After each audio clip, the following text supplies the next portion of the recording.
overhaul na punta guys. Itong unit guys, ito ang bunrago na po doon.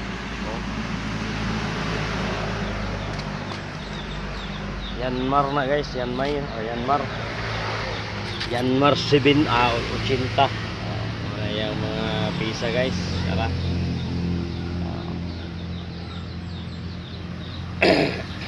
Bungkag kay liningan, nilinis piston, cylinder gasket. Then kay nasira ang kinabukasan.